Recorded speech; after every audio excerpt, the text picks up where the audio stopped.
So there's a story that caught our attention of a mother who went to her child's school, accused the school of sending her child home because her child was late to come to school. I think the child got to school at 8:30 a.m. And she took on her phone, recorded, tried to record, accusing the school, obviously, why would they send their child home, her child home? This principal or maybe the teachers were trying to grab this phone from her, and she accused them of trying to take her phone, and she kept throwing abuses at the school that they were wrong for sending her child home for different reasons. The fact that sometimes she brings her child to school, sometimes the school bus takes her child, but it seems in this case, her child came to school herself, and then the school sent her home maybe without anybody accompanying the child. Either way, the video has gone viral. Some are praising her for being the mom of the year. Others are saying what she did was inappropriate. What are your thoughts on this? You can call us on 081-0764-1679, 09024-163440. You can also tweet to us at TVC Connect. Please hashtag YourViewTVC so we can read your tweets. I saw that video, and for me, it was quite disturbing because, hey, personalities are different. But the truth is that we understand people make decisions out of the whim. You know, you don't think sometimes when you do things. But let me start with your thoughts on the video, when you saw the video and how it came across to you. Let me come to you, BC. What are your thoughts when you saw that video? Okay, so first of all, when I saw the video, I felt the school had done the child wrong by sending the child away at 8:30 a.m. I used to be a classroom teacher, and there's what they call grace period. So if the school is starting for 8 a.m., you have grace period for like an hour, which takes it to 9 a.m. And when you don't see any particular child in class, you put a call through to the parents. We haven't seen so-and-so child in class. What is going on? You do that.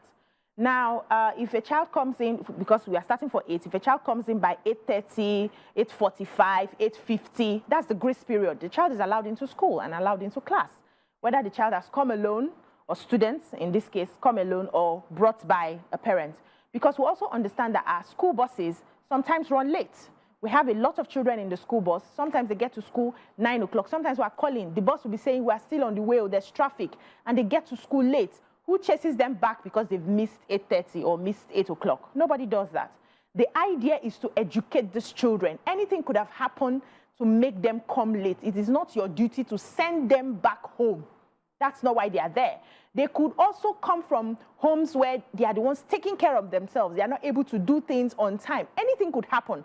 You just get to the root of the matter by asking the parents, why is your child consistently coming late? Is there anything we can do to help in this case? Not just sending the child home. Now you sent the child home. You did not ask the child if there's anybody at home to receive the child. You don't know where you are sending the child. You don't know the sort of environment the child is living in. If you have sent the child home and then there's a pedophile sitting somewhere in the compound and decides to molest the child, what would you say? Because the child came late? Is it a crime to come late? We have meetings as adults. We run late sometimes. We come late. Nobody chases us back home. It's not a crime to be late. You can just find, like in my secondary school, growing up, it was a public school.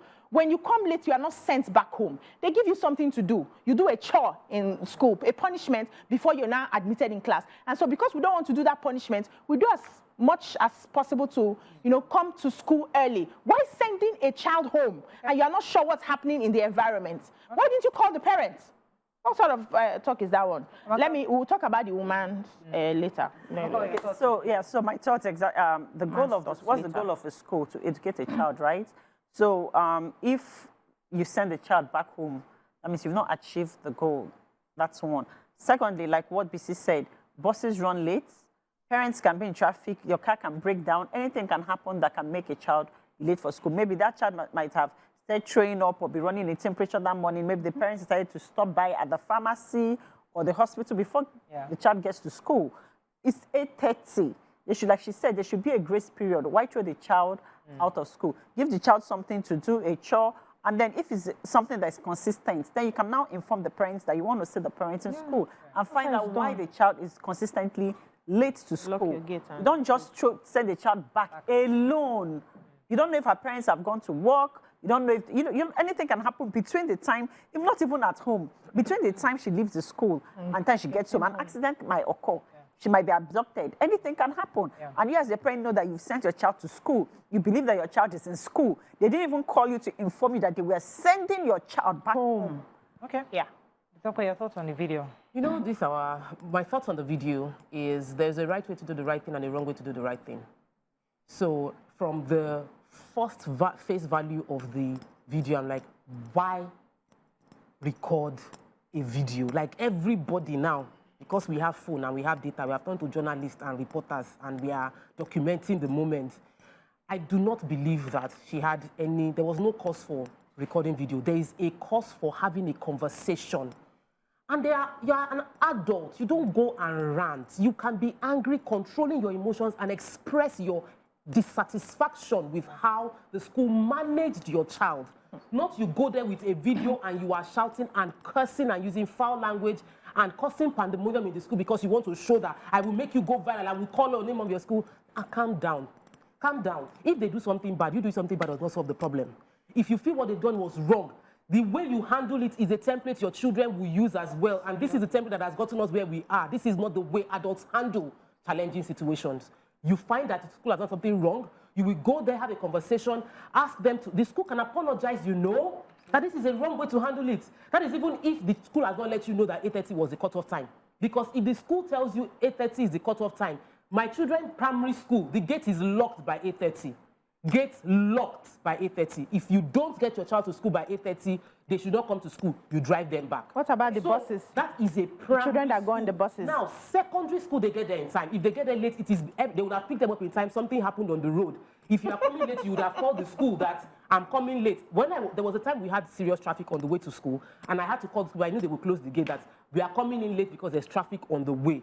Secondary school children, why are we doing like that? Because our children are so butter. My children are in JSS 1 now. My husband is insisting they go home by themselves. The part of me that is so sheltered parenting, I don't want them. I'm always going to pick them after school. My husband said, no, I've given them transport fare. The school is within the estate. Let them walk by themselves. These children also, this person went to school by herself, probably left the school early, was strolling and doing all of that. If there are no repercussions, we will take advantage. There must be repercussions. So if the law in the school says, if you come after 8:30, go back home, then you will not disobey. I think on this table, we agree that the school sending the child home is wrong. Very wrong. You agree on the fact that there are ways to handle this kind of situation. Yes. Either you delay the child, you punish the child, or the parent. There's got to be a way to do that. Yeah. However, the manner in which the woman recorded, that's where I have a problem with, because I felt it was uncouth, uncivilized, because by recording, and that's for me, how I see that, it's like the Nigerian problem. Okay. When we see something, we want to just scatter everything. That's why it also reflected in our elections. When somebody just come and fire everybody, scatter everywhere. They're all thieves, scatter them. Forget now, after scattering, what happens? So if you do a video like this, and all the children, all the parents in school quickly remove their children from school. We hate this school now, all of us. Go 500 children, go home. We're not now scared. Let's have a different school. The kids are out of school. Teachers will be fired. They will be out of jobs. So what exactly is what are you trying to achieve by doing that kind of video? What exactly is because of this your child that was sent home? Now you want to destroy an entire school, recording primary, secondary school, all of them, look at them, foolish school, bad school, crossing at the school. So what should the parents do? Take their children home? So first of all, the life of a child, of one child, is worth everything. Nigeria, yeah, okay. The life of one child. Absolutely. And apparently the school did not pay attention to nurturing that child for whatever reason. I like where she went to, the cutoff for school. What about cutoff for school bus? Now you made an excuse. The school buses may have run into traffic. What if the child had run into traffic? What if something had happened to the child before she went to school? So if you are giving grace for one, you will give grace for the other. Your job is to nurture these children, not just academically, emotionally, as long as they are in your care. You take care of them. Now, you talked about how she handled the situation. If she did not do this video, what topic would I be talking about today? Another topic. Would have found another topic. All our topics come from people who, probably for the sake of having evidence, you don't know what has been going on in that school with this particular parent. It's possible because we know sometimes when you bring a matter to school, they find a way to hush it because they don't want a bad publicity for their school. They find a way to gaslight you. Now, no, we don't do this in our school. That's usually like the first response. I've been a classroom teacher for a very long time. I know how these things work, right? She may have done that video for evidence. So that tomorrow you don't come and say it never happened or we never sent your child away. There could be a lot of reasons why she had done it. I don't believe in raining curses, which I didn't hear, but you people said you heard some words, yes. So I don't believe in raining curses. You always tell us that you hear what you want to hear. Yes, honestly, I didn't hear the curses. I just heard that she was telling the guy, don't touch my phone. You have no right to touch me. I can make a video here and all of that. That's what I heard. So I didn't believe in raining curses, right? But I also will not tell a mother how to react when a harm is about to come to her child.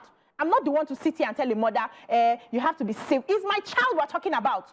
When I'm dealing with an adult who is like me, I can, take my deep breath, try and be civil because we are adults. We're talking about a child. You will not tell me how to react when it comes to my child. She could be reacting out of, and let me also make something clear. People react most times out of fear. It's fear. The underlying cause of anger or pain or any emotional trauma is fear. So how you handle fear is different from how I handle fear. You, in your fear, may be rational enough to, okay, let me count my words so that I don't get into more trouble. Another person in their fear would say, it has already happened. What is the worst that can happen? Let me just say it how it is. Okay, so I will not blame her. We can always find a way to have a conversation later on to say, madam, it wasn't like this and this and this. These are the rules of the school, and this is how we can work against it. But for you to, if they had not fought her for making that video, she wouldn't have started ranting. Okay, so let me come. We've on this table, we've invited a few schools who have had issues. And the school come here to complain because it's like the worst, it's like the last option, result they can take. When something happens like that, as a parent, as a civilized parent, who's also knowing that your actions, remember you told us, many of us told us that your children learn from what you do. Yeah, you're modeling. Yeah. So you are modeling. So this happened. First of all, you write a letter to the school. This is what my child told me this happened. She was sent back home. Then nothing happens to the school. They're trying to hush it, as you said. Write to the parent teachers. There's a PTA. This is what happened. Get parents to put pressure. If you don't get away, we've had parents come here. We've tried PTA. You tried even the school board. We've tried the Ministry of Education. We've written to them. Now we're coming to the media. You see, the problem if this child had an accident, Moriah, would I be writing a letter? Okay, would I be writing a letter? No, that's not realistic. You see, if God forbid that child had an accident, yes, you do. I'm not against doing a video, but you do it with the repercussion that there's a problem, that something could have happened in case that there's a. I'm trying to find the word. Moriah, can I help me, Amaka? Come in for a second. Yeah, let me come in for a second. Yeah, let me come in for a second. So what all of you on this table has failed to acknowledge is the fact that the lady called the school when she saw her child at home. Something triggered this woman. She saw her child at home. She said she called the principal. The principal started raining abuses on her and cut off the phone. Imagine. And that was what triggered her to go to the school. To do a video. If the principal had taken time, maybe to listen or to be civilized or maybe to apologize to her or to explain to her, or maybe apologize to her and say, oh, madam, we're sorry. Maybe we tried calling you, or tried to get your husband, or we couldn't get you. I don't think the woman would have carried that anger in that manner to go to that school. She did the right thing, first of all, by calling the school. No, I don't agree with you. Yesterday, I was talking to a client. I am, as much as possible, the sweetest, even when everything is happening around me. When I'm talking to I'm like, this is my customer. I'm very sweet. The way the customer was talking, I had to raise my voice. Even though they asked me what's happening, I said, 25 minutes on the same conversation. Like I wasn't talking to somebody that was hearing me. Over and over again, I was repeating. If you give heat, you will get heat. If you have a conversation, the same situation could have been resolved in a calmer way, depending on who the person talking is. Or you call the school, you say, how can the school send my children back? See, the first question we should be asking, is there a rule in the school that the gate closes by 8:30? Is there the rule in the school? Because my son used his laptop. His laptop was seized throughout the term in the school. I didn't like that. I'm like, why would you seize his laptop throughout the term? Give it to me. He said, no. There was a school rule book which they read and they signed. If you use your laptop outside ICT hours to do outside school activities, your laptop is seized throughout the term. That's a different case. Stop, man. Knew the rule. And that's a different case. If the rule says the gate closes by 8:30, that's a different case. The rule book says the gate closes by 8:30, and if the gate is closed, the gate is closed. And you come after 8:30. Is it also possible to talk about that, even the past parents? Because when I was talking about repercussions earlier, what I was thinking in my head is that as a parent, if I'm sending my child to school, it's possible that I already know she's going to be running late. The child who's walking to school, I know there's a problem. Even you as a parent, if you calculate the time I'm leaving the house, the time you get to school, there's a possibility that the time you get to that school, you're late. Yeah. And then you call the teacher ahead. I'm sorry, something happened. She had a running stomach. She's running late. There has to be communication. Yeah. So the truth that we don't know all the story. Yes. There could be a story from the side of the family, story on the side of the teacher. We would like to hear from the school also. Yes. But I agree with you. It is wrong for you to send a child unaccompanied. Oh, that's it. It's wrong. Yes. However, how the second parent, how the parent address that issue is a problem for me. Yes, so it's a problem. Yes, so we know that in this part of the world, and I don't know how we're going to ever get to that point where we're civilized enough to have quiet conversations and get a headway, right? But we know that in this part of the world, what people are afraid of more is a show of force. So when you want to handle issues in this manner, like the way she called the principal, and the principal was trying to shut her down. Imagine her countenance calling the principal. No, hold on. See, I am the one aggrieved. It does not matter. Morayo, I am the one aggrieved. Yes. I am the parent of the child who you have, excuse me, who you have sent out of your environment. Anything could have happened to her. And I raised my voice. It is your job as my was that customer-client relationship to calm me down. Exactly. However long I want to do the shouting, you have messed up. You calm me down. Madam, please. Madam, can you hear us? Is there any, okay, can I call you back at a later time? Madam, calm down. Let's talk about the situation. Don't tell me to calm down. Don't tell me to, I can say it 15 times. 15 times, exactly. I am wronged in this case because it's my child in question. If it was an adult, it's a different thing. You can handle yourself. I don't know how we're going my to child, move forward. I don't know how we can get to that situation. I beg. When they do it to your picking, go and be speaking English. Because many of us travel. I mean, you'd go to Singapore, you go to they fight too. Excuse me. They will not send your child out. They will not send your child out. What I'm saying is that everybody can be uncivilized. We can all be civilized. Yes. White, yellow, green, blue, everybody. Yes. But you see, the reason why many of us admire certain communities, they do the right things. The people, not even the constitutional authority, the people decide and agree to be civil. Because the school can give laws. If the people, the teachers and the students refuse to obey the law, they're wasting your time. Civility is not sending a child out into the streets. That's not civility. That's not civility, so they will not do it. I don't understand. They will not send a child Short break would be right back. Oyibo schools will not do it.